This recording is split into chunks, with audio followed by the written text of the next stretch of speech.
We're heading out to Parklands and we're going to have a look at some of the how the recovery is going out there at the moment. With CERA winding up in a couple of months next year, we need to look at what's going to be happening, who's leading the city. Well, with only a couple of days left to get the transition plan and the consultation out of the way, I just want us to go and have a look at actually what East Christchurch looks like.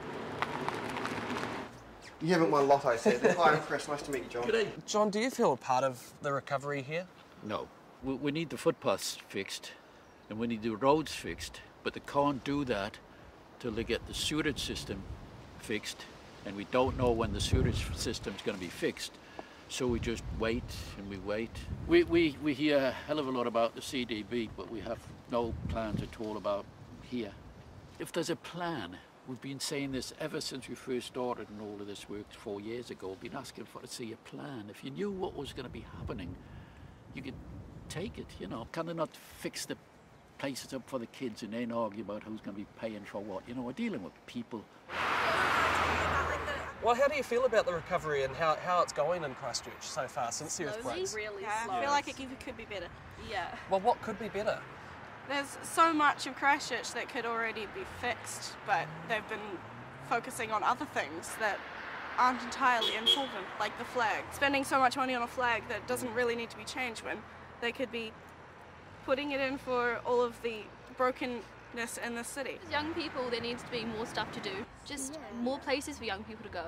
So how do you feel about one person still has the ability to have overall say or change the decisions of the city over 5 years? It's more like a dictatorship. Who should run the city? Seriously. The community. Why do you say communities? Because we've lived through the earthquake and we've lived through the recovery period, and we know what Christchurch used to be and what it should be in the future. One of the hardest things at the moment, Chris, is people going through their repairs and their rebuilds, especially in East Christchurch here. We've got so many people that are waiting for their houses to rebuild. Do you reckon there's still actually a massive demand on decent housing in Christchurch? There's a huge demand. I've actually got a friend, Dion, who I think's family member actually lives at that camping ground in New Brighton that they want to close down at one stage. What we've found here is, as a result from the earthquake, is that people, because insurance has taken so long to settle, 4 years or so, that people have been forced to come here and stay in a camp where they would not have chosen to do that first time off. That's sad. It's really sad.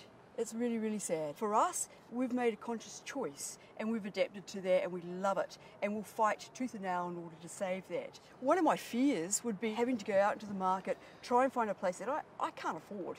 If you're going to prioritise massive stadiums, massive convention centres that cost the community a hell of a lot more money than what they generate, again, it defies logic. Surely you go back to the basics. What are the basic needs that people need?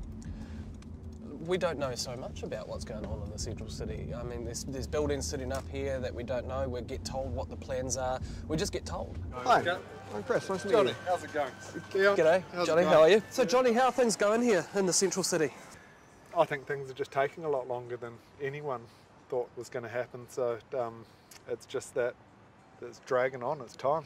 You know, I know a number of people who have had a crack at small business and it's just too hard. And it's there's a bunch of rules and regulations out there that just make it tough every step of the way. They can't be bothered with the fight anymore. I can feel that, I've thought about giving up recently. Do you think things like Regenerate Christchurch or this government intervention over 5 years is going to help or hinder you?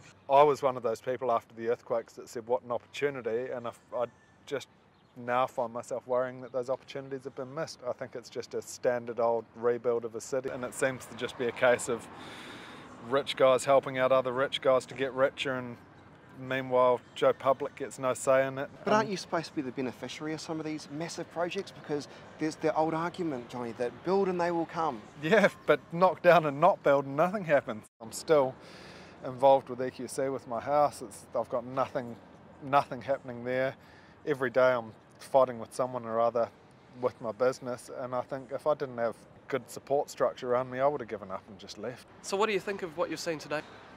I feel like people are exhausted, they're frustrated, but they're actually still they still want to have a say in the future of the city. And it's really easy for people to have a say. I mean, there's an Action Station website where you can have a say, and it takes about 4 minutes to have your voice heard. People power does work, so have your say.